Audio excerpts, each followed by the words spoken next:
নসিব ফাটা মানুষ দুনিয়াতে হতে পারে না। আতরের ব্যবসা করেও যদি আতর লাগাইতে না পারে, বাজান রে, মেজবানের মধ্যে ঢুকে যদি এক লোকমা খানা খাইতে না পারে, ওর যে কপাল পোড়া আল্লাহর এই জমিনে আর কেউ হতে পারে না। জমজমের কিনারায় দাঁড়ায় যদি এক গ্লাস পানি পান করতে না পারে, ওর যে কপাল পোড়া আল্লাহর জমিনে আর কেউ হতে পারে না। তো রহমতের জায়গায় বসে আল্লাহ পাকের কুদরতি চাদরের নিচে বসে যদি গুনাহ মাফ করাইতে না পারো, দিলটাকে নরম বানাইতে না পারো, চোখ থেকে পানি বের করতে না পারো, তওবার নিয়ত করতে না পারো, বাজার অনুরোধ করে গেলাম, তোমার যে কপাল পোড়া মানুষ আল্লাহর জমিনে দ্বিতীয়টা না।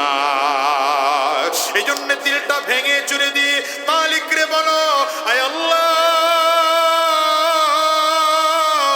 আজকের মজলিস থেকে আমাদের কাউকে গুনাহগার বানায় বাড়ি ফিরাও না। বলো মালিক রে, বলো আল্লাহ, এই মজলিস থেকে কাউরে গুনাহগার বানায় বাড়ি ফিরাও না। আসছি তো গুনাহ লইয়া, মালিক গুনাহগুলো সব এখানে রেখা দাও, নেক দিয়া আমাদের পুরো আমলনামাটা ভরে দাও, কলিজার মধ্যে কোরআনের নূর ঢোকায় দাও। আল্লাহুম্মা নাব্বির কুলুবানা বিল কুরআন ওয়াযায়্যিন আখলাকানা বিল কুরআন। আল্লাহুম্মা নাব্বির কুলুবানা বিল কুরআন وزين أخلاقنا بالقرآن ونجنا من النار بالقرآن وأدخلنا في الجنة بالقرآن وأدخلنا في الجنة بالقرآن أي الله সিনার মধ্যে কোরআনের নূর ঢুকা দাও, সিনার মধ্যে মারিফতের নূর ঢুকা দাও, সিনার মধ্যে তোমার মুহাব্বতের নূর ঢুকা দাও, গুনাহ মুক্ত দিল বানায় দাও। আল্লাহ, এই দিলের মধ্যে যেন গুনাহ নামের কোনো নাপাকি না থাকে, দিলটাকে পরিষ্কার বানায় দাও। কারণ তুমি কোরআনুল কারীমে বলেছো, قد أفلح من زكاها, দিলটারে ভালো বানাইতে পারলে সফল হওয়া যাবে। আল্লাহ, আমরা তো সফল হতে পারলাম না, দিলের মধ্যে শুধু গুনাহের প্ররোচনা, দিলটা খারাপের কারণে চোখ খারাপ, খারাপ দিকে দিকে নজর ঘুরাইতে মন চায়, খারাপ জিনিস ধরতে মনে চায়, খারাপ জিনিস শুনতে মনে চায়, খারাপ জিনিসের দিকে ব্রেন ঘুরাইতে মনে চায়। দিল যদি ভালো হইতো, এই যুবক, তোরে কোটি টাকা দিয়েও গান শোনানো যাইতো না। দিল যদি ভালো হতো, জীবনে এ হাত দিয়ে চুরি করতে পারত না, বাজার এ হাত দিয়ে জীবনে চাঁদাবাজি করতে পারত না, এ হাত দিয়ে ডাকাতি করতে পারত না। যদি চোখ ভালো হতো, তাইলে চোখ দিয়ে খারাপ কিছু দেখতে পারত না, নাচ গান দেখতে পারত না, বেগানা নারীর দিকে তাকাতে পারত না। এই জন্য দিলটাকে ভালো বানাও, দিল ভালো হয়ে যাবে তো চোখ ভালো হয়ে যাবে, দিল ভালো হয়ে যাবে তো হাত ভালো হয়ে যাবে, দিল ভালো হয়ে যাবে তো ব্রেন ভালো হয়ে যাবে। রবের কাছে কান্না করো, যদি এখন কান্না না আসে, ডানিয়ার ভাবে তাকাও, তাকিয়ে দেখো এই মজলিসে এমন কোন মানুষ কি আছে যার চোখ দিয়ে পানি বের হয়? ওই মানুষটার দিকে তাকিয়ে নিজের নিজের ধিক্কার বলো আর বলো, আল্লাহ, আমার নসিব কত খারাপ, আমার চোখ দিয়ে পানিও বের হয় না, আমার জবান দিয়ে ভালো কথাও বের হয় না। দেখো না, দেখো না, আমার এই হাতের দিকে তাকাইলে কত গুনাহ, চোখের দিকে তাকাইলে কত গুনাহ, পায়ের দিকে তাকাইলে কত গুনাহ, কত অঙ্গ প্রত্যঙ্গ দিয়ে কত গুনাহ। মালিকের কাছে মাফ চাইয়া জমিন থেকে বিদায় হও, রাতের অন্ধকারে তাহাজ্জুদ নামাজের মধ্যে দাঁড়ায় যাও, আর মালিকরে ডেকে ডেকে বলতে থাকো, কারণ আমার মালিক তো এসে তোমাকে ডাকতে থাকেন, বান্দা আলা মিন মুস্তাগফিরিন ফাগফির লা, আলা মিন মুস্তাগফিরিন ফাগফির লা। বান্দা বল, তোর কি ক্ষমা লাগবে? তুই কি গুনাহ করে ফেলেছো? বল বান্দা, তুই কি গুনাহ করে ফেলেছো? বল। আমি আল্লাহর কাছে শুধু জবানটা খুলে ক্ষমা চা, আমি আল্লাহ তোর মাফ করার জন্য প্রথম আসমানে এসে কুদরতি হাত বাড়ায় দিছি। এই যুবক, তোমার মালিক মাফ করতে চায়, জাহান্নামে দিতে চায় না। আমার মালিক তোরে জান্নাতে দিতে চায়, এই জন্য তোরে জান্নাতে দেওয়ার জন্য নবী পাঠাইছেন, নবী পাঠাইছে। কোরআন পাঠাইছে, নবী নাই তো আলেম পাঠাইছে। ইন্নাল উলামা ওয়ারাসাতুল আম্বিয়া। আলেমদেরকে গালি দাও, রাজাকার বলে গালি দাও, বলে গালি দাও, এরপরেও এই হাক্কানি আলেমরা তোদের কাছে আসে ভাই, ঈশা তোমার করে জাহান্নাম থেকে ফিরানোর জন্য ফিকির লাগায়, কোরআনের পথে চালানোর জন্য ফিকির করে। কেন করে জানো? কারণ উলামায়ে কেরাম নবীজির ওয়ারিস। নবী বলেন আমি থাকবো না তো উলামায়ে কেরাম দ্বীনের দাওয়াত দিবে। এজন্য ভাই অনুরোধ করে গেলাম, উলামায়ে কেরামদের কথা অনুযায়ী নিজের জীবনটাকে সাজাও, গুনাহ ছেড়ে দাও, হারাম রাস্তা ছেড়ে দাও, কলবটাকে পরিষ্কার করো, দ্বীনের মহব্বত কলিজার মধ্যে ঢুকাও। কারা কারা তৈয়ার আছো? দুইটা হাত উঁচু করে আল্লাহকে দেখাও, চিৎকার করে জোরে আওয়াজ দিয়ে ডাক দাও আল্লাহ। হয় না আওয়াজ? আরো জোরে ডাক দাও আল্লাহ। কণ্ঠ ছেড়ে ডাকো আল্লাহ। গুনাহগার অপরাধী যেমন মায়ের কাছে মাফ চায়, বাবার কাছে মাফ চায়, তেমন তুমিও তোমার মালিকের কাছে অপরাধী, মালিকের কাছে অমনি মাফ চাও না, চিল্লাইয়া ডাক দাও না আল্লাহ। জোরে জোরে জোরে জোরে জোরে ডাক দাও না আল্লাহ। আমি অপরাধী, আমি গুনাহগার, আমি জালিম। যেমন নবী দোয়া করেছেন, রব্বানা যালামনা আনফুসানা। আল্লাহ আমি জালেম, আমি গুনাহগার, আমি গুনাহগার, আমি জালিম।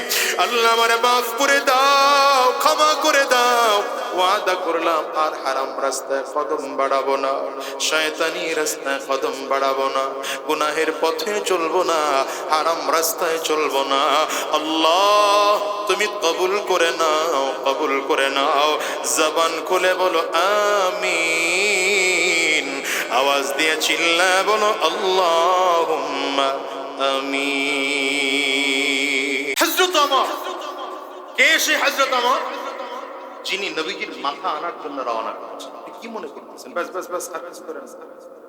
যিনি নবীজির মাথা আনার জন্য রওনা করেছেন। আচ্ছা বলেন তো, আমার নবীর মাথা আনতে যে মানুষটা যায়, কত বড় ইসলামের দুশমন, কত বড় দুশমন হতে পারে যে নবীজির মাথা শরীর থেকে আলাদা করার জন্য খোলা তরবারি নিয়ে মক্কার দিকে যায়, সাফা পাহাড়ের দিকে যায়, সেখানে দারুল আরকামে মুহাম্মদ বসা আছে, মাথা শরীর থেকে আলাদা করব। চিল্লায় জোরে বলেন নাউযুবিল্লাহ।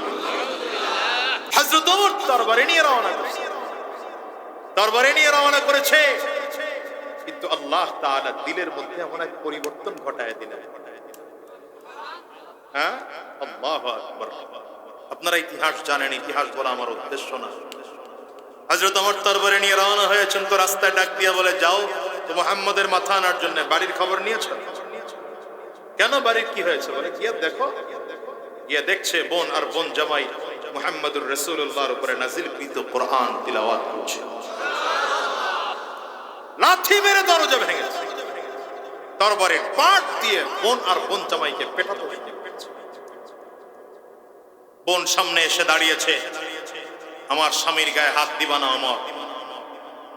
হযরত ওমর রাগের মাথায় বোনের গালে এক থাপ্পড় বসায় দিয়েছে। বোনের ঠোঁট ফেটে রক্ত টপ টপ করে বের হচ্ছে। হযরত ওমরের বোন নাম ছিল ফাতিমা, ডেকে বলে, আমার তোমার শরীরেও খাত্তাবের রক্ত, আমার শরীরেও খাত্তাবের রক্ত। তোমার বাবাও যে আমার বাবাও সে। তুমি যদি কুফরের উপরে অটল থেকে আমাকে মারতে পারো, আমিও তোমাকে বলে দিলাম মেরে মেরে ধ্বংস করে দিতে পারো। আল্লাহর উপরে ঈমান এনেছি, মুহাম্মদুর রাসূলুল্লাহকে নবী মেরেছি, জীবন চলে যাবে ঈমান ছাড়বো। সুবহানাল্লাহ, পাওয়ার নাই, জোর দিয়ে বলেন সুবহানাল্লাহ। এটা ঈমানদারের সুবহানাল্লাহ এমন আসতে হওয়ার কথা না। জোরে আওয়াজ দিয়ে চিল্লায় আরো জোরে সুবহানাল্লাহ বলেন। বোনের এমন কথা শুনে হযরত ওমরের চেতনা ফিরে এসেছে। বোনের দিকে তাকায় বলে, আচ্ছা এতক্ষণ কি তিলাওয়াত করতেছিলা তোমরা? কোরআন তো একটা আলাদা কিতাব। সুবহানাল্লাহ বলেন। কোরআন তো এমন এক কিতাব যেটা পড়লেই মজা, শুনলেই মজা।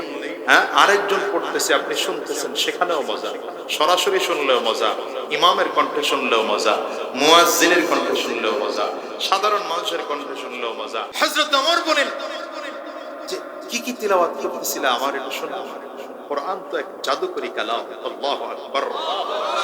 কোরআন এমন এক কালাম, এটা রবের এমন এক কালাম যেটা শুনলে মজা লাগে, তিলাওয়াত করলে মজা লাগে। আর একজন পড়তেছে, আপনি শুনতেছেন, মজা। জোরে বলেন না, জোরে বলেন না। মসজিদে তিলাওয়াত হয়, যতগুলো মসজিদে তিলাওয়াত হয়, ইমাম আলাদা, একই সূরা।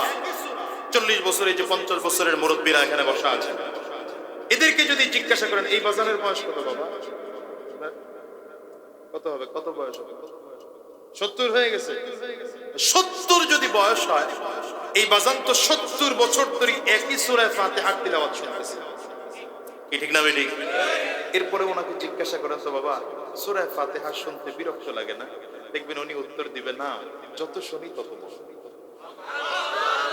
বলে না, বলে না, বলে না, বলে না। আরে পৃথিবীতে এমন কোন গানটা আছে আমাকে শোনাও তো, যুবক বলো তো, যে এই গানটা 500 বার শোনার পরেও আরো ভালো লাগছে, 100 বার শোনার পরে ভালো লেগেছে। এমন একটা কবিতার নাম বলো তো যে 50 বার শোনার পরে আরো ভালো লেগেছে। আমি বলবো লাগে না। যত ভালো গান হোক, যত বিগ বাজেটের গান হোক, যত ভিউওয়ালা গান হোক, ইউটিউবে এখন তো গানই শোনো তোমরা বেশি বেশি, কানের মধ্যে হেডফোন লাগায়া দেখবা গান 50 বার, 100 বার, 20 বার শোনার পরে আর ভালো লাগে না। একটা কবিতা শোনার পরে আর ভালো লাগে না। সিনেমায় ঢুকেছ, 1-2 বার দেখার পরে আর মনে চায় না। আমার মালিকের কালামের তিলাওয়াত যত শোনো তত মজা। ইমাম আলাদা, মজা আলাদা। ইমাম ভিন্ন, মজা ভিন্ন। মাহফিলে তিলাওয়াত হয়, আলাদা মজা। আওয়াজ করে চিল্লায় বলো না, ঠিক না বেটি? الله نزل أحسن الحديث كتابا متشابها مثاني تقشعر منه جلود الذين يخشون ربهم ثم تلين جلودهم وقلوبهم إلى ذكر الله قرآن الكريم تمزر كلام যত শুনে তত মজা, যত শুনে তত মজা। দেখবেন এই জন্য রব্বে কারীম বলেন, ইমানদারদের সামনে যখন কোরআনুল কারীমের তিলাওয়াত করা হয়, এত চমৎকার কালাম রব্বে কারীম নাযিল করেছেন, ইমানদারদের সামনে তিলাওয়াত করা হলে চামড়ার শরীর বিনম্র হয়ে যায়। এটা মজার কালাম। আপনাদের এই মসজিদের ইমাম সাহেবের পেছনে দাঁড়াবেন, দেখবেন একরকম মজা। চাঁদপুর চলে যাবেন, ইমাম সাহেবের তিলাওয়াতে আরেক রকম মজা। ঢাকায় চলে যাবেন, ইমাম সাহেবের তিলাওয়াতে আরেক রকম মজা। মদিনাতুল মুনাওয়ারায় চলে যাবে, ইমাম সাহেবের তিলাওয়াতে আরেক রকম মজা। কাবায় চলে যাবে, ইমাম সাহেবের তিলাওয়াতে আরেক রকম মজা। কাবার যতজন ইমাম, ইমাম আলাদা, তিলাওয়াতে মজা আলাদা। শেখ আব্দুর রহমান আস-সুদাইস যখন তিলাওয়াত করে, আমার কাছে তো মনে হয় আসমান থেকে সরাসরি আয়াত নাজিল হয়। ঠিক না, বলেন না, ঠিক না? আরে কি মজার তিলাওয়াত! আল্লাহ এই বড়দের হায়াতে বরকত দান করো, চিল্লায় বলেন আমিন। ওনারা আছেন এই কারণে কোরআন যে মাওলানা পাকের কালাম, এটা বোঝা যায় কত মজা তিলাওয়াতে, ঠিক না বেঠিক? আওয়াজ করে চিল্লা। এই কোরআনের তিলাওয়াত আমার আল্লাহ নিজে করবেন কিয়ামতের ময়দানে জান্নাতে। কে করবেন? আমার আল্লাহ নিজে করবেন। সূরা ইয়াসিন সেদিন আমার নবীজি তিলাওয়াত করবেন, জান্নাতে একটা মাহফিল হবে। এই মাহফিলের শ্রোতা কারা হবে? আরে বুকে হাত লাগায় এখন আমরা, ইনশাআল্লাহ আল্লাহ আমাদের কবুল করুন। রবের কাছে বলবো, আল্লাহ দুনিয়ার মাহফিলগুলো শুনলেই দৌড় দিয়েছি, কোন হুজুর আসবে জানি না, কিন্তু হুজুরের নাম শুনেই হক হুজুর পাইছি তো দৌড় দিয়েছি। উজানের হযরত কোন মাহফিলে এসেছে, দৌড় দিয়েছি। ওই যে চরমনের হযরতরা কোন মাহফিলে এসেছে, দৌড় দিয়েছি। আল্লামা মুফতি ওমর ফারুক সন্দিবি সাহেব হুজুর এসেছে, সে মাহফিলে দৌড় দিয়েছি। তুমি জান্নাতি মাহফিলের শ্রোতা বানায় দিও। সেদিন নবীজি সূরা ইয়াসিন তিলাওয়াত করবেন, আর আমার আল্লাহ তাআলা সেদিন সূরা আর রহমান তিলাওয়াত করবেন। চিৎকার করে বলেন না আল্লাহু আকবার। আজকে তো আমরা পড়ি আর রহমান, কারি সাহেব পড়ে আর রহমান, ইমাম সাহেব পড়ে আর রহমান। রব্বে করিম সেদিন তিলাওয়াত করবেন আনার রহমান। রহমান রহমান রহমান শুনেছ? কে রহমান জানো? আল্লাহ নিজে তিলাওয়াত করতেছেন আনার রহমান। আরে আমিই তো সেই রহমান। চিল্লা আল্লাহু আকবার জোরে বলেন। আল্লাহ আমাদের তৌফিক দান করুন। জোরে আওয়াজ করে চিল্লায় বলেন না আর রহমান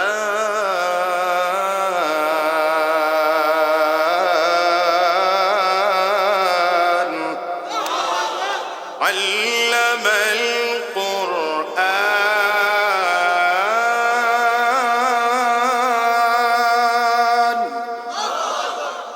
খালাকাল ইনসানা আল্লামাহুল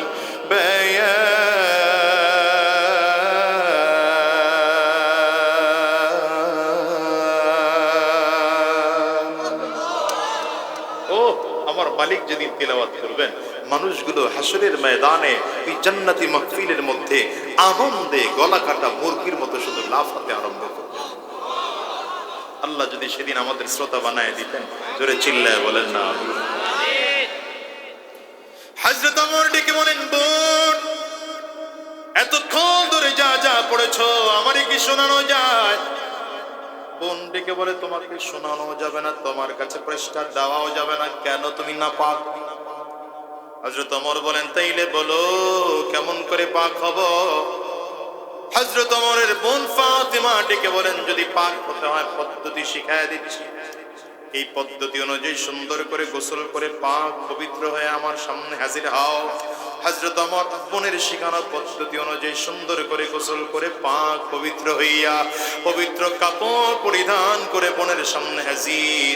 বোন এবার কুরআনুল কারীমের পৃষ্ঠাটা হাতে দিয়েছেন। হযরত ওমর পড়তে শুরু করেছেন, তাহা মা আনজালনা আলাইকাল কুরআনা লিতাশকা। পড়া শুরু করেছেন। পড়তে পড়তে আয়াতে কারিমা তিলাওয়াত করতে শুরু করলেন, ইন্নানি আনা আল্লাহ,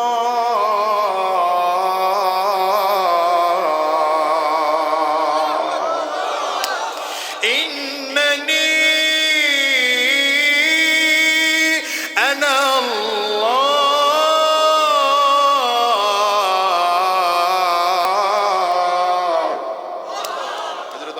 শুরু করেছেন। পড়তে পড়তে চোখ দিয়ে যেন জাল বেয়ে পানি বের হয়।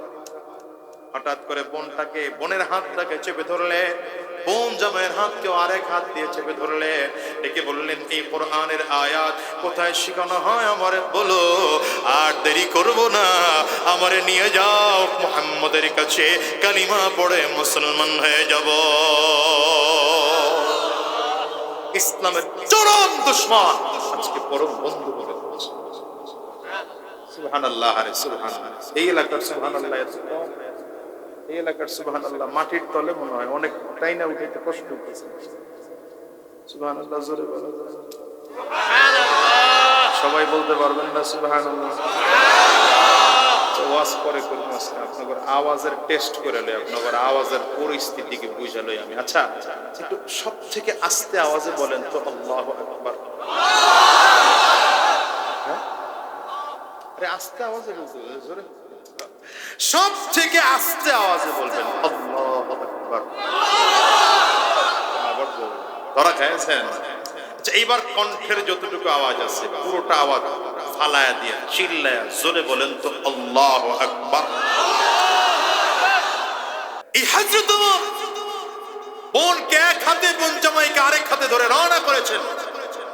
তরবারিটা খোলা খাপ থেকে বের করা। হযরত ওমরের কোমরের এখানে তরবারিটা লটকানো আছে। রওনা হয়েছেন নবীজি সাফা পাহাড়ের দারুল আরকাম যায়েদ ইবনে আরকাম রাদিয়াল্লাহু আনহুর বাড়িতে।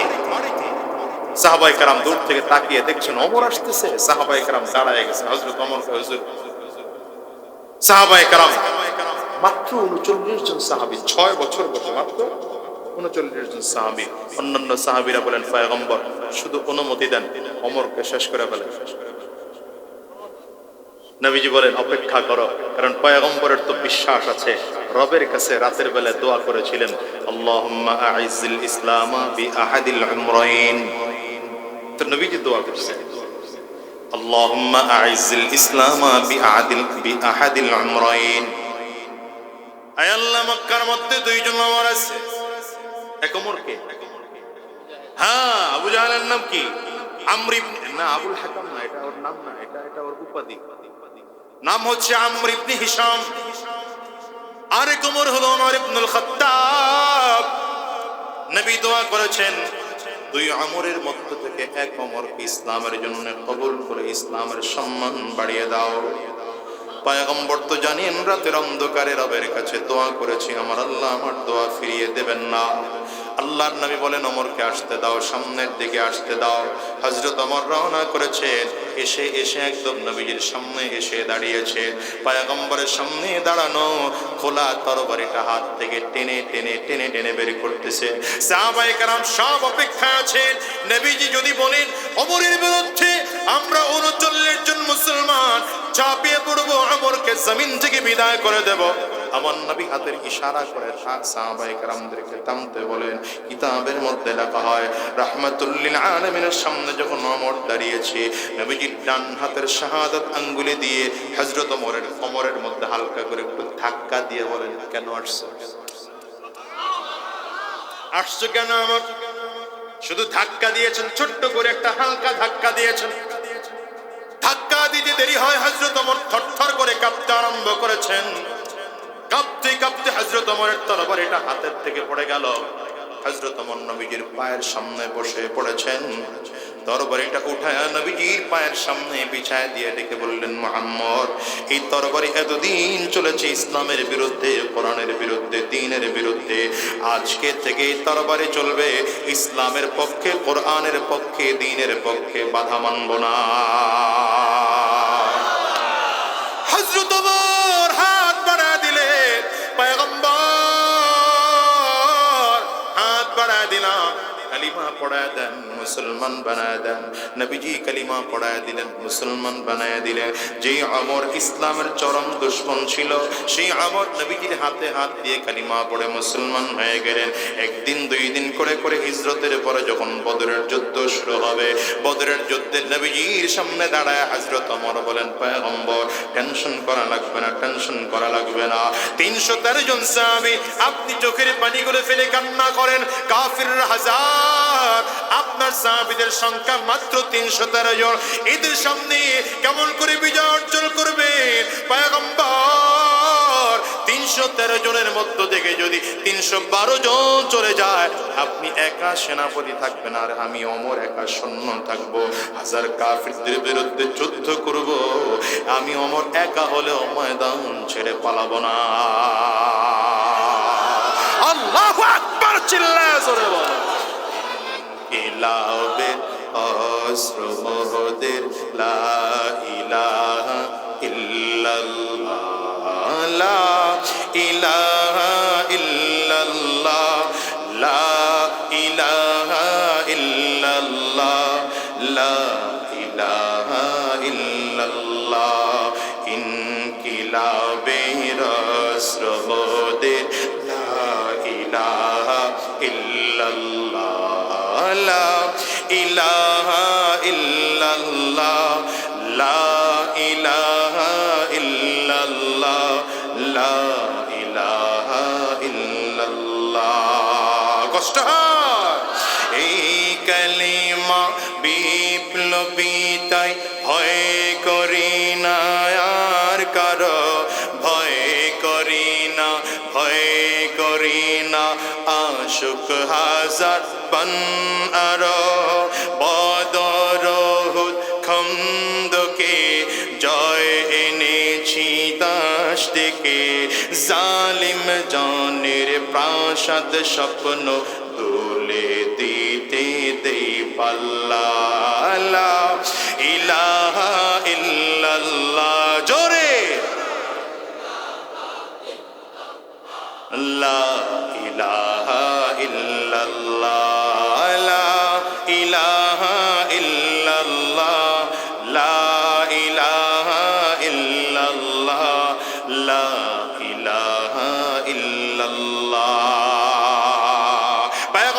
বলেন আমার তোমার কি জানা আছে কাফির হাজার, তুমি ওমর একা কেমনে যুদ্ধ করবা? পয়গম্বরের দিকে তাকিয়ে হযরত ওমর ফারুক বলেন নবীজি আপনি না বলেছেন যাদের সিনার মধ্যে ঈমান আছে তারা জীবিত, যাদের সিনার মধ্যে ঈমান নাই তারা মৃত।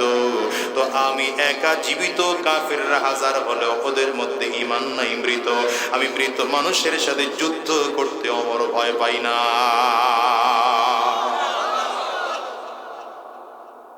পয়েন্টগুলো মনে রেখে, তাহলে চোখ এমন ব্যাপার, দিল ভালো তো চোখ ভালো, দিল খারাপ তো চোখ খারাপ। হযরত ওমরের দিল যতদিন খারাপ ছিল নবীকে দেখতেই পারে নাই। আজ ওমরের দিল ভালো হয়ে গিয়েছে, আমার নবী জানের চেয়ে প্রিয়। আরে বলে না তো, নবীজি জানের চেয়ে প্রিয়। হযরত ওমর নবীজির সামনে দাঁড়িয়েছেন, পয়গম্বর আমার কাছে আপনি নবী, আমার বাবার থেকে প্রিয়, মায়ের থেকে প্রিয়, বোনের থেকে প্রিয়, ভাইয়ের থেকে প্রিয়, স্ত্রীর থেকে প্রিয়। হযরত ওমর বলেন পয়গম্বর আমার নিজের থেকে আপনাকে এখনো পর্যন্ত বেশি ভালোবাসা দিতে পারি নাই। পয়গম্বর বলেন ওমর রে, যতক্ষণ পর্যন্ত তুমি নিজের জীবনের চেয়ে আমি নবীকে বেশি ভালোবাসা দিতে না পারবা ততদিন পর্যন্ত ঈমানদার হতে পারবা না। নবীজির ধমক দিতে দেরি হয়, হযরত ওমরের চোখ দিয়ে পানি বের হয়ে যায়। ডেকে বলেন পয়গম্বর আপনার ধমকের সাথে সাথে আমার দিলের হালাত এমন, এখন আমার দিলকে যদি প্রশ্ন করি তো আমার দিল উত্তর দেয় আমার নিজের জীবনের চেয়েও আপনি নবীকে বেশি ভালোবাসি। চিল্লায় জোরে বলো না আল্লাহু আকবার। এবার বলো আমার নবীর দ্বীনের দাম বেশি না আমার জীবনের দাম বেশি? আয় জোরে বলো, জোরে বলো, জোরে বলো। আমার আল্লাহর কোরআনের দাম বেশি না আমার নিজের জীবনের দাম বেশি? না না না না, আমার জীবনের কোনো দাম নাই, আল্লাহর কোরআনের মূল্য আছে, নবীর ইসলামের মূল্য আছে, ঠিক কিনা জোরে বলো। সুতরাং আল্লাহর কোরআন জমিনে বাস্তবায়ন করার জন্য, আল্লাহর দ্বীন জমিনে বাস্তবায়ন করার জন্য যদি আমার রক্ত দিতে হয় তৈয়ার আছে মুসলমান, যদি জীবনটাও দিতে হয় কারা কারা তৈয়ার আছো? দুইটা হাত উঁচু করে আল্লাহরে দেখাও।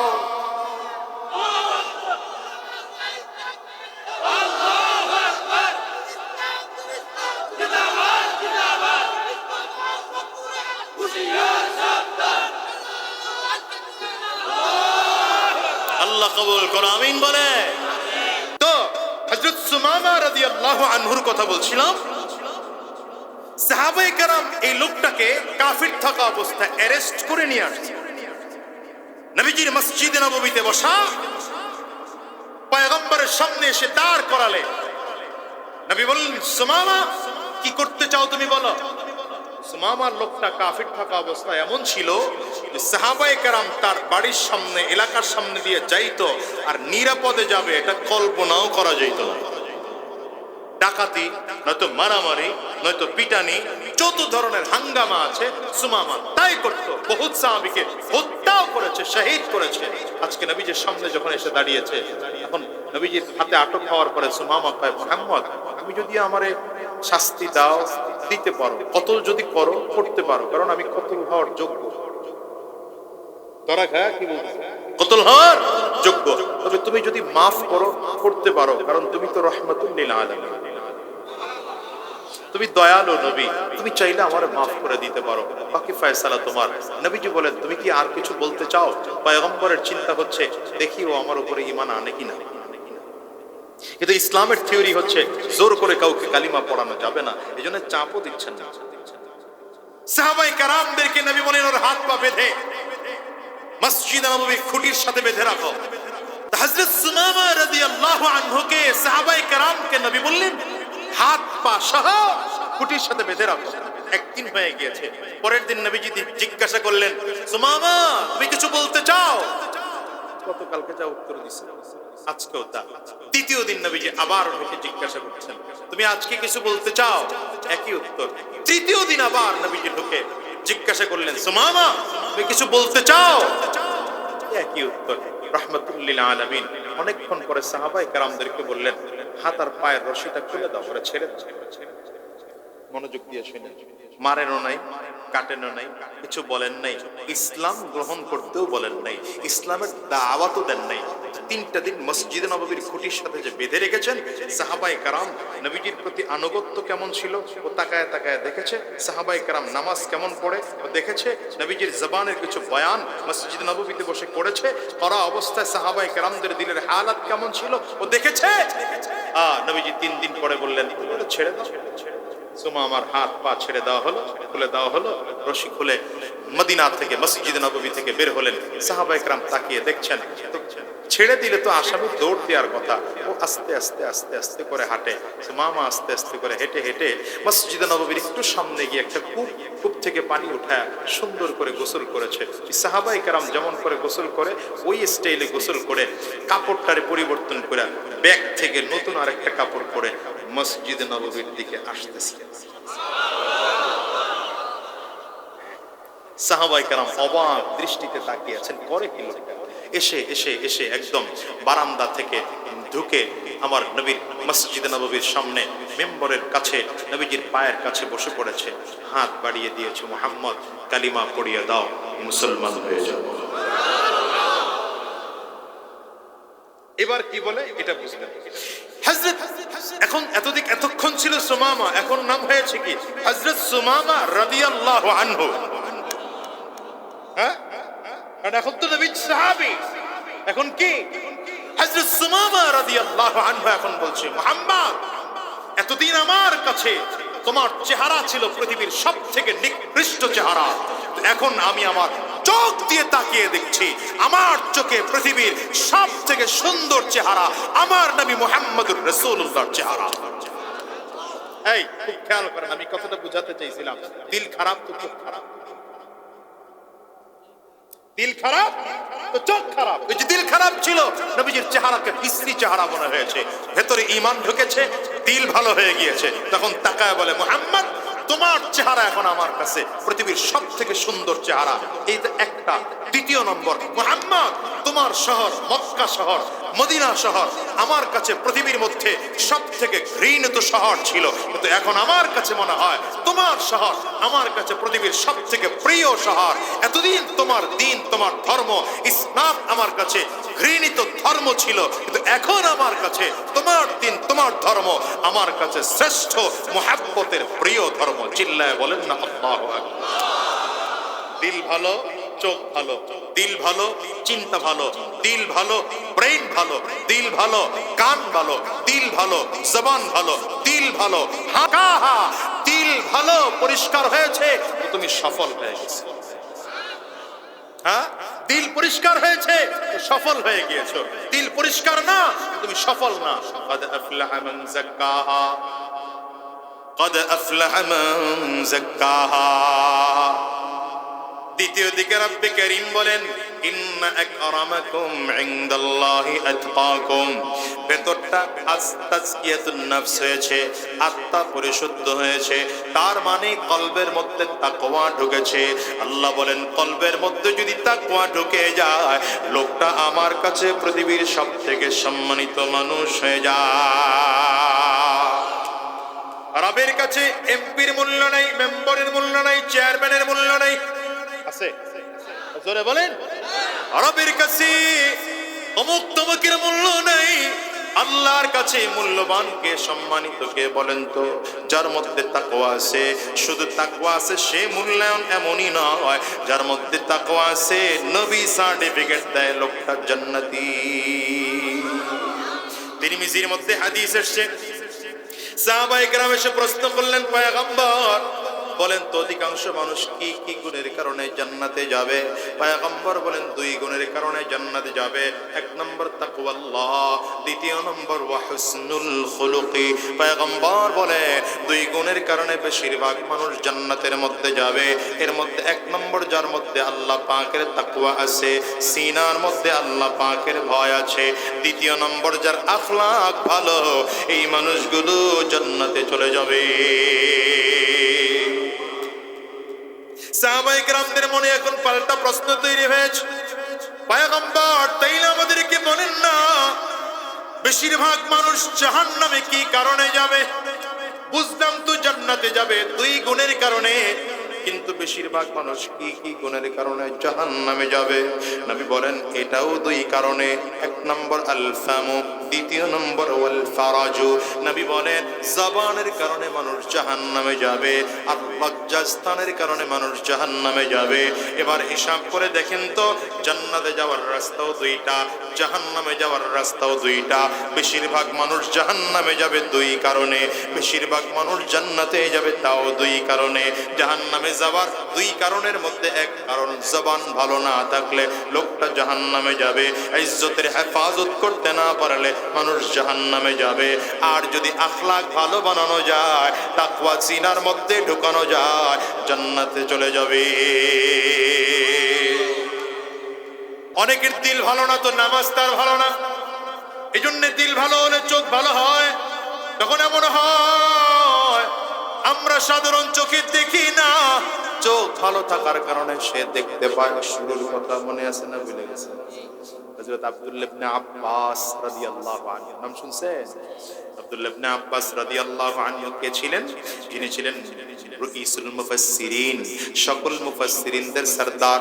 বর্তমান গোটা পৃথিবীর মধ্যে যত বড় মুফাসসিররা আছে, এরা যে তাফসীরের কিতাবগুলো দেখে দেখে দেখে দেখে তাফসীর করে, তাফসীরে কাশফ, তাফসীর রুহুল মাআনি, তাফসীর ইবনে কাসির, এমন যত তাফসীরে মাআরিফুল কুরআন, এই তাফসীরগুলো যারা লিখেছেন, এরা যার কাছ থেকে ইলম অর্জন করেছেন, তিনি হলেন আব্দুল্লাহ ইবনে মাসউদ, আব্দুল্লাহ ইবনে আব্বাস রাদিয়াল্লাহু আনহু। এই আব্দুল্লাহ ইবনে আব্বাস কত বয়সের ছিলেন জানেন? নবীজি যেদিন ইন্তেকাল করে 13 বছর তার পরিপূর্ণ হয় নাই। এত অল্প বয়সী সাহাবী এত পরিমাণ ইলম শিখেছেন যে তার কাছ থেকে গোটা পৃথিবীর মুফাসসিররা তাফসীর শিখেছে। কি বুঝলেন? আমার বৃদ্ধ হয়ে গেল, দাড়ি পাকা শুরু হয়ে গেল, দাঁত পড়া শুরু হয়ে গেল, কবরে পা দিয়ে ফেললাম একটা, এখন পর্যন্ত সূরা ফাতিহাটুকু শুদ্ধ হয় না। অথচ নবীর সাহাবী আব্দুল্লাহ ইবনে আব্বাস রাদিয়াল্লাহু আনহু এত ছোট বয়সে কালিমা পড়েছেন। নবীজি যেদিন জমিন থেকে বিদায় হন, সেদিন আব্দুল্লাহ ইবনে আব্বাসের বয়স 13 বছর তাও পূরণ হয় নাই। এই আব্দুল্লাহ ইবনে আব্বাসের বয়স যখন মাত্র 7 বছর। কত বছর? জোরে কোন? বাবার সাথে হাত ধরে ধরে নবীজির কাছে আসছে হযরত আব্বাস রাদিয়াল্লাহু আনহু। হযরত আব্বাস ছিলেন নবীজির চাচা। আব্বাস রাদিয়াল্লাহু আনহু আর আব্দুল্লাহ দুইজনে মিলে মসজিদে নববীতে এসেছেন। এসে মসজিদে নববীর বারান্দায় দাঁড়িয়ে আছে। 7 বছরের আরেকটা ঘটনা আছে, কইলাম আমরা তো মুরব্বি হওয়ার পরেও ইলম শিখতে পারি নাই। আর আব্দুল্লাহ ইবনে আব্বাস 7 বছর বয়সে ইলম শিখার কি চাহিদা! একদিন নবীজির এক বিবি হযরত মাইমুনা রাদিয়াল্লাহু আনহা, তিনি ছিলেন আব্দুল্লাহ ইবনে আব্বাস রাদিয়াল্লাহু আনহুর খালা। কি ছিলেন? খালা। হযরত আব্দুল্লাহ ইবনে আব্বাস মাইমুনা রাদিয়াল্লাহু আনহার কাছে গিয়ে কয়, খালামণি, আমার খুব মনটায় চায় নবীজি রাতের বেলায় কি আমল করে যদি একটু দেখতে পারতাম। তুমি কি আমার একটু অনুমতি দিবা? একটা রাত আমি তোমার ঘরে থাকবো, যেদিন নবী তোমার ঘরে থাকে। সুবহানাল্লাহ। কয় কি কয় না কয়, চিল্লায় বলেন না আল্লাহু আকবার, চিল্লায় বলেন। আচ্ছা, মাত্র 7 বছরের বাচ্চা, তার দিলের মধ্যে কি এমন জিনিস তৈরি হলো যে আমার নবীর রাতের আমলটাকে এটা একটু দেখা। নবীকে তো মসজিদে নববীতে বাহ্যিক দেখতেছি, এই দেখতেছি, সেই দেখতেছি, কিন্তু রাতের বেলায় তো এমন হতে পারে নবী চমৎকার চমৎকার আমল করেন, যদি একটু দেখতে পারতাম। হযরত মাইমুনা রাদিয়াল্লাহু আনহা, নবীজির বিবি, তিনি বললেন যে আমি তো আসলে 9 জনের একজন, 8 দিন পরে একদিন ভাগে পাই। হ্যাঁ, সুবহানাল্লাহ কও না মিয়া। হযরত মাইমুনা কয় আমি তো 8 দিন পরে একদিন ভাগে পাই। যেই দিন নবী আমার ঘরে আসবে তোরে জানায়া দিব, আগে চলে আসিস। নবীজির একসাথে কতজন বিবি ছিলেন? 9 জন। তো এটা নবীজির জন্য আল্লাহ পাকের দেওয়া খাস অনুমতি। আপনার আমার জন্য শরীয়তে জায়েজ আছে যদি শারীরিক সমর্থন থাকে। 3 শর্ত থাকলে একাধিক বিয়ে করা জায়েজ। কয় শর্তে? এই জুয়াইন্নাডি কথা কইও, কয় শর্তে? এক নম্বর যদি শারীরিক সক্ষমতা থাকে, দ্বিতীয় নম্বর একাধিক বিবি চালানোর অর্থনৈতিক সক্ষমতা থাকে, তিন নম্বর ইনসাফ করার সক্ষমতা থাকে। বুঝেননি কথা? এখন ইনসাফ কোনটা? বড় বউয়ের সাথে রাগ কইরা এরে বাপের বাড়ি ফালায় রেখা গোপনে জরিনার মায়ের লগে প্রেম কইরা ওই অমুকের ভাইয়ের বউ ভাগায়া নিয়ে আইসা বিয়ে কইরা এরপরে ওই লাকসাম মরে গিয়া এরপরে ফ্ল্যাট ভাড়া করে থাকতেছেন, আপনার এই ঘরের বউ জানেই না। এটা ইনসাফ হইছে? এটা জুতার বাড়ির কাম করছেন, জুতার বাড়ির কাম করছেন। এটা আ করে তাকাই রয়েছে কেন? না কম না কেন? এদেশ একাধিক বিয়ে যারা প্রমোট করছে, এই শর্তগুলোর কথা তো তারা বলেন, কথা বলেন না কেন? ইনসাফ করতে চাও তো আমি প্রায় বলি যে আজকে যে হযরত আলোচনা করলেন মুফতি ওমর ফারুক সন্দীপী সাহেব হুজুর, যেই মাদ্রাসা, আমি তো ওই মাদ্রাসায় পড়েছি, আমার ওখানের আরেকজন ওস্তাদ, তার কাছে আমি আবু দাউদ পড়েছি। আপনারা উলামায়ে কেরাম এখানে থাকলে চিনবেন, মুফতি হাবিবুর রহমান সাহেব মাদানী নগর মাদ্রাসা, হুজুর 2 বিয়ে করেছেন। তো আমি একদিন হুজুরের সাথে দেখা, এই মানে কত 10-12 বছর আগের কথা বলছি আর কি, ফারেক হওয়ার পরে। ফারেক হয়েছে 2006-এ। কত লম্বা হয়ে যেতেছে না? হ্যাঁ শুনতেছেন? আচ্ছা, আপনারা কষ্ট হয় না তো? আপনারা পয়সা আছেন এই জন্য কথা কইতেছে, যদি বলেন ছেড়ে দেবো, শেষ করে দেবো।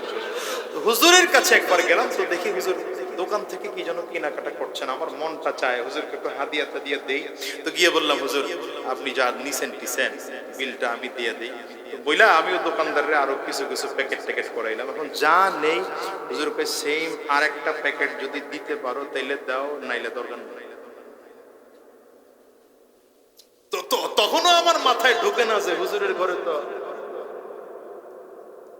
ইনসাফ, এটা ইনসাফ। এই 2 বিয়ের লেগে খালি লাফাও, ঘরে গিয়ে খালি বউরে করাই দাও না, এই এখন যারা 2 বিয়ের জন্য লাফায় এগুলো অধিকাংশ চরিত্র ঠিক না।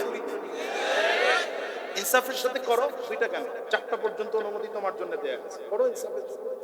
বাধা কোথায়? কি কথা বলেন না কেন? তোমার এক বিবাহ বিয়ে বউয়ের দ্বারা হয় না, তার কাছে জিজ্ঞাসা করো যে আমি স্বামী হিসেবে তোমার কাছে আমি কি কোনো অসন্তুষ্টির কাজ করেছি? সে তো বলে না, তাহলে বলেন যে এখন আমি আরেক বিয়ে করতে চাই।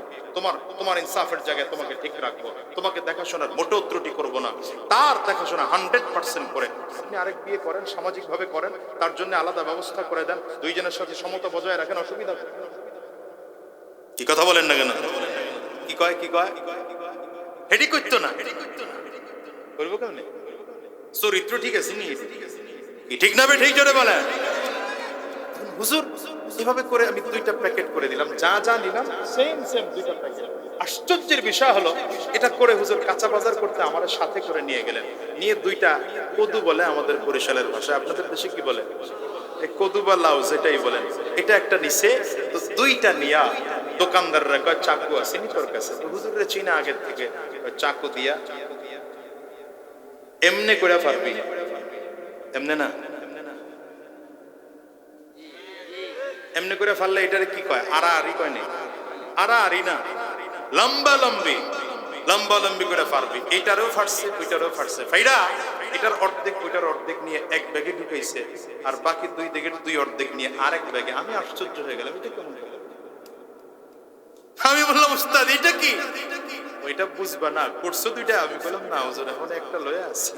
তো দেখো এটা হলো ইনসাফ। আমি লাউ কিনেছি 2টা, কিন্তু যদি একটা নিয়ে যায় ওনার ঘরে, আরেকটা আরেকজনের ঘরে, আস্তে আস্তে সে মনে করবে মনে হয় তার ঘরেরটা বড় হয়েছে, আমার ঘরেরটা মনে হয় ছোট হচ্ছে। এই জন্য 2টাই অর্ধেক অর্ধেক করলাম, কারো মনে যেন এই প্রশ্ন না আসে যে তার ঘরেরটা কেমন হয়েছে। অর্ধেক লয়ে এসে দেখো এই সেমই অর্ধেক তারে দিছে।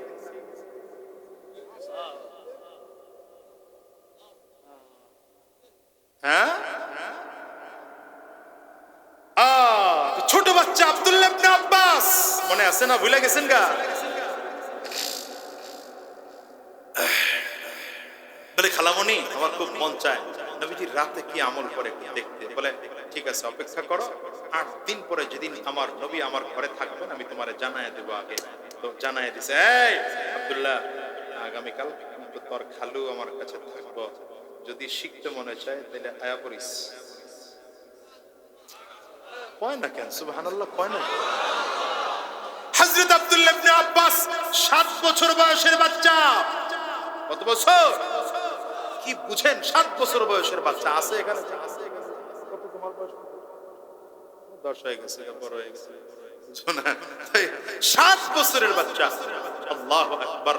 আব্দুল্লাহ ইবনে আব্বাস রাদিয়াল্লাহু আনহু বলেন, আমি খালামণির দাওয়াত পায়া নবীজির সাথে একটা রাত কাটানোর জন্য ঘরে গেলাম। গিয়া এখন বালিশ একটা। আহ কি জিন্দেগি আমার নবী। ছোট ছোট ঘরের মধ্যে আমার নবী থাকতেন। এত ছোট ঘর, এখনকার গ্রামের মুরগির ঘরটা ওর থেকে বড়। এমন ছোট ছোট 9টা ঘরের মধ্যে 9 জন বিবিকে নিয়ে আমার নবী থাকতেন। রহমতের নবী, দু জাহানের সরদার, সকল নবীদের নবী, নবীদের ইমাম, রাসূলদের ইমাম, এত ছোট জায়গায় থাকতেন। কি সাদকি জিন্দেগি ছিল আমার নবী। একটা ছোট্ট বালিশ। আব্দুল্লাহ ইবনে আব্বাস বলেন, বালিশটা কেমনে বানানো হলো জানো? শিমুল তুলার ফোম দিয়া, শিমুল তুলা দিয়া বালিশটা বানায় নাই, স্পঞ্জ দিয়া বালিশ বানায় নাই। খেজুর গাছের ওই কি বলে খোলগুলোরে কাইটা কাইটা বাড়ি দিয়া দিয়া দিয়া দিয়ে এটারে ছোপড়া বাইর করছে।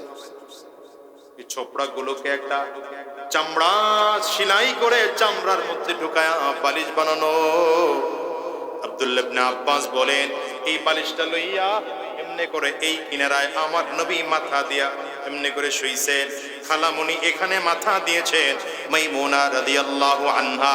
আর আব্দুল্লাহ ইবনে আব্বাস বলেন, বালিশের এই জায়গাটায় আমি মাথা দিয়া পা এদিকে দিয়েছি। একটা বালিশের মধ্যে 3 জনের মাথা। সিস্টেমটা বুঝছেন নি? লম্বা লম্বা বালিশের, এখানে আমার নবীর মাথা, এখানে হযরত মাইমুনা রাদিয়াল্লাহু আনহার মাথা। আর মাত্র 7 বছর বয়সে আব্দুল্লাহ ইবনে আব্বাস রাদিয়াল্লাহু আনহুর মাথাটা এখানে দিয়া পা এদিকে দিয়ে রেখেছেন। আব্দুল্লাহ ইবনে আব্বাস বলেন, নবীজি রাতের বেলায় শুয়ে পড়লেন। আমার নবীর অভ্যাস ছিল ইশার নামাজের পরে রাহমাতুল লিল আলামিন বেশি রাত করতেন না। ইশার নামাজ পড়েই নবীজি ঘুমায় যাইতেন। ঘুম শুরু করেছেন পয়গম্বর। আব্দুল্লাহ ইবনে আব্বাস বলেন, আমার নবীর সাথে আমিও শুয়ে পড়েছি। আব্দুল্লাহ ইবনে আব্বাস বলেন, রাত গভীর, রহমতের নবী আমার ঘুম থেকে জাগলেন। ঘুম থেকে জেগে আমার নবী দোয়া পড়েছেন, মুখ নেড়ে নেড়ে দোয়া পড়েছেন। শুধু দোয়া পড়েছেন এখানেই শেষ নয়, আমার নবী নিজের হাত দিয়া চেহারা মুছে মুছে এরপরে ঘুমের আসর সরিয়েছেন। এবার আপনাদের কাছে একটা প্রশ্ন করি, বুঝে শুনে উত্তর দিবেন। নবীজি ঘুম থেকে উঠেই দোয়া পড়েছেন, উঠেই চেহারা মুছলেন। আব্দুল্লাহ ইবনে আব্বাস কেমনে দেখলো ঘুমে থাইকা?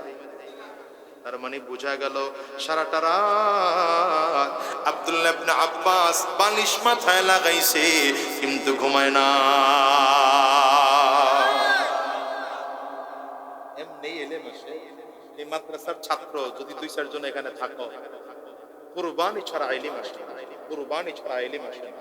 উস্তাদের সাথে বেয়াদবি করলে ইলম আসে না। গুনাহগার হলে ইলম আসবে না। খোদার কসম করে বললাম, ইলম চাও তো আল ইলমু নূরুন লা ইউতা লিআসি। ইলম চাও তো গুনাহ ছেড়ে দিতে হবে। ইলম চাও তো গুনাহ ছেড়ে দিতে হবে। ইলম চাও তো উস্তাদের সাথে বেয়াদবি করা বন্ধ করে দিতে হবে। ইলম চাও তো কুরবানি করার মতো মনোবল তৈরি করতে হবে। কুরবানি করতে হবে, ব্যাস সময়ের কুরবানি করলাম। মা বলেছে আজকে বাসায় ঢুকলে গোশত রান্না করেছে, করুক, আমার এখানে ইলম শেখা পড়বো। হযরত আব্দুল্লাহ ইবনে আব্বাস সারা রাত বালিশের উপরে মাথা লাগিয়েছেন কিন্তু ঘুমান নাই। আব্দুল্লাহ ইবনে আব্বাস বলেন, বের হলাম, দেখলাম নবীজিও বের হলেন, রাহমাতুল লিল আলামিন ওযু করলেন। আব্দুল্লাহ ইবনে আব্বাস বলেন, আমি পেছনে দাঁড়িয়ে আছি। নবীজি ওযু শেষ করে এসেছেন, জায়নামাজটা পয়গম্বরের সামনে বিছিয়ে দিলাম।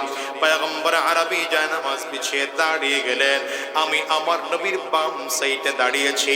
আপনাদের কাছে প্রশ্ন করি, বলেন ইমাম যদি মুসল্লি যদি একজন হয় তাহলে ইমামের ডানে দাঁড়াবে না বামে দাঁড়াবে? আব্দুল্লাহ ইবনে আব্বাস দাঁড়াইছেন কোন পাশে? বাম সাইডে দাঁড়িয়েছেন আব্দুল্লাহ ইবনে আব্বাস রাদিয়াল্লাহু আনহু বলেন বাম পাশে দাঁড়াইলাম আমার নবী কানটা ধইরা ঘুরায়া আইনা বাম ডান পাশে দাঁড় করাইছেন। এখন দাঁড় করায় কি করলেন? ফাসাল্লা রাকাতাইন সুম্মা সাল্লা রাকাতাইন সুম্মা সাল্লা রাকাতাইন সুম্মা সাল্লা রাকাতাইন সুম্মা সাল্লা রাকাতাইন সুম্মা সাল্লা রাকাতাইন সুম্মা আউতারা। পয়গম্বর আরবি সাল্লাল্লাহু আলাইহি ওয়াসাল্লাম রাতের আমল দেখতে গিয়েছেন আব্দুল্লাহ ইবনে আব্বাস। এখন বলেন আব্দুল্লাহ ইবনে আব্বাস বলেন পয়গম্বর আরবি যায় নামাজের মধ্যে দাঁড়ালেন, দাঁড়িয়ে 2 রাকাত নামাজ আদায় করলেন, আবার 2 রাকাত, আবার 2 রাকাত, আবার 2 রাকাত, আবার 2 রাকাত, আবার 2 রাকাত, 12 রাকাত হয়ে গেল। এরপরে আরেক রাকাত মিলিয়ে টোটাল নবী বিতির সময় পড়ে ফেললেন। এবার আব্দুল্লাহ ইবনে আব্বাস পয়গম্বরের দিকে তাকায়াছি, নবী আমার দিকে বলেন কি আব্দুল্লাহ কি শিখলা বলো? পয়গম্বরের দিকে আব্দুল্লাহ ইবনে আব্বাস তাকিয়ে আছেন। হযরত আব্দুল্লাহ ইবনে আব্বাসের সিনাটা টান দিয়ে মাথাটা আমার নবীর সিনার সাথে লাগিয়ে দোয়া করতেছেন, আল্লাহুম্মা আল্লাহুম্মা আল্লাহুম্মা ফাক্কিহহু ফিদ্দীন আল্লাহুম্মা আল্লিমহুল কিতাবা ওয়াল হিকমা। আয় আল্লাহ আমার আব্দুল্লাহর সিনাটা কোরআনের বুঝ দিয়ে ভরপুর করে দাও, আমার আব্দুল্লাহকে কোরআনের ইলম ও হিকমত দিয়ে সিনাটা ভরপুর করে দাও। হযরত ওমর ফারুক রাদিয়াল্লাহু আনহু ওই দিন থেকে আরম্ভ করে আব্দুল্লাহ ইবনে আব্বাস রাদিয়াল্লাহু আনহুকে টার্গেট করে রেখেছেন। হযরত ওমর যখন খলিফাতুল মুসলিমিন বলেন তো নবী ইন্তেকালের সময় যদি আব্দুল্লাহ ইবনে আব্বাসের বয়স 13 বছর হয় তাহলে হযরত ওমরের যুগে আর কতই হতে পারে? আবু বকর সিদ্দিক রাদিয়াল্লাহু আনহু 2 বছর রাষ্ট্রের দায়িত্বে ছিলেন, তার মানে 13 সাথে আরো 2 যোগ হলে হয়তো 15 বছর হতে পারে। হযরত ওমর ফারুক রাদিয়াল্লাহু আনহুর সময়ে আব্দুল্লাহ ইবনে আব্বাসের বয়স 16, 17, 18 এর মাঝামাঝি সময়টুকু হবে, তার মানে এখন পর্যন্ত 20 পার হয় নাই। হযরত ওমর বড় বড় দেশের এক একজন প্রেসিডেন্টের সাথে যখন কথা বলতেন, বিশাল মন্ত্রিসভার মধ্যে বড় বড় দেশের এক একজন প্রেসিডেন্টের সাথে কথা বলার সময় হযরত আব্দুল্লাহ ইবনে আব্বাসের জন্য হযরত ওমরের নিজের পাশে একটা স্পেশাল চেয়ার দিয়া আব্দুল্লাহ ইবনে আব্বাসকে বসিয়ে রাখতেন। বড় বড় বয়স্ক সাহাবীরা বলতেন, আমিরুল মুমিনিন এমন বাচ্চা মানুষের আমাদের মজলিসে কেন বসায় রাখেন? হযরত ওমর বলেন, এটা তোমরা বুঝবা না, আমার নবী সিনার সাথে আব্দুল্লাহ সিনা মিলাইয়া এমন জ্ঞান অর্জন করেছে, বয়স তার কম হতে পারে কিন্তু জ্ঞানের দিক থেকে তোমার আমার থেকে অনেক বড়। এই জন্য বলি বাবা সাবধান, দিলটাকে পরিষ্কার বানাও। ওই যে আব্দুল্লাহ ইবনে আব্বাসের কথা বলছিলাম, চোখ পরিষ্কার তার। হ্যাঁ, একটা কথা বুঝাইতে গিয়ে এতগুলো কথা বললাম। আব্দুল্লাহ ইবনে আব্বাস রাদিয়াল্লাহু আনহু বাবার সাথে মসজিদে নববীতে এসেছেন, বারান্দায় দাঁড়ায়া বাবার দিকে তাকায় বলে, আব্বু দেখো তো নবীর পাশে কে যেন দাঁড়ায় আছে। আর বলবেন না, জোরে বলবেন না, আব্বু তাকে দেখো নবীর পাশে কে যেন দাঁড়ানো, সুন্দর চেহারা, চমৎকার তার চেহারা, আকর্ষণীয় চেহারা, মাথায় পাগড়ি, সাদা পাগড়ি দেখা যায়, সুন্দর সুন্দর চুপ শাক তার চেহারার মধ্যে দেখা যায়। হযরত আব্বাস রাদিয়াল্লাহু আনহু বলে, আমি তো দেখি না, তুই কেমনে দেখিস? কিছু বুঝে না, আমি তো দেখি না, তুই কেমনে দেখোস? দুইজনে কথাবার্তা বলতেছেন, নবীজি মিম্বর থেকে ফলো করেন, দুই বাবা আর ছেলে কি যেন বলে, ডেকে বলেন, চাচা কি বলা বলি করেন? এই এই এই এদিকে তাকাও, কি বলা বলি করেন? ডেকে বলেন, চাচা কি বলা বলি করেন? হযরত আব্বাস রাদিয়াল্লাহু আনহু বলেন, পয়গম্বর আপনার পাশে নাকি কে দাঁড়িয়ে আছে? আমার ছেলে বলতেছে, ঠিকই তো দেখছি চাচা, আমার পাশে জিবরিল দাঁড়ানো। আল্লাহু আকবার। এই জন্য বলেছি সব খালি চোখ দিয়া দেখা যায় না, আজকে যদি চোখ আপনাদের থাকতো তাইলে দেখতেন এখানে ফেরেশতারা বেষ্টনী দিয়ে দাঁড়িয়ে আছে। আমাদের যদি চোখ থাকতো তাইলে দেখতে পাইতাম আল্লাহ পাকের রহমতের বৃষ্টি বর্ষণ হচ্ছে। আজকে যদি চোখ আমাদের থাকতো তাইলে সত্যি দেখতাম রব্বে কারীম রহমতের চাদর দিয়ে ঢেকে রেখেছে। এজন্য ভাইরে ওই চোখ আমাদের নাই, কিন্তু নবীজির হাদিসের একটা কথা মিথ্যা নয়। অবশ্যই এই মজলিসটা দামি মজলিস। আজকের এই মজলিসে যখন রব্বে কারীম আপনাকে আমাকে নিয়ে এসেছেন, রবের কাছে পাক্কা সাথী কেরাম আছে, হুফাজ কোরআন রাসি, উলামায়ে কেরাম রাসি। এই মজলিসে হাজার হাজার হাজার হাজার ফেরেশতারা আছে। এই মজলিসে জিন রাতরাও থাকতে পারে। এই মজলিসে তোমার রহমত বর্ষণ হয়। এই মজলিসে তোমার চাদর দিয়ে আবৃত করা হয়েছে। রব্বে কারীম এইখান থেকে যখন বের করে নিবা, গুনাহগার বানায়া বাড়ি ফিরাও না।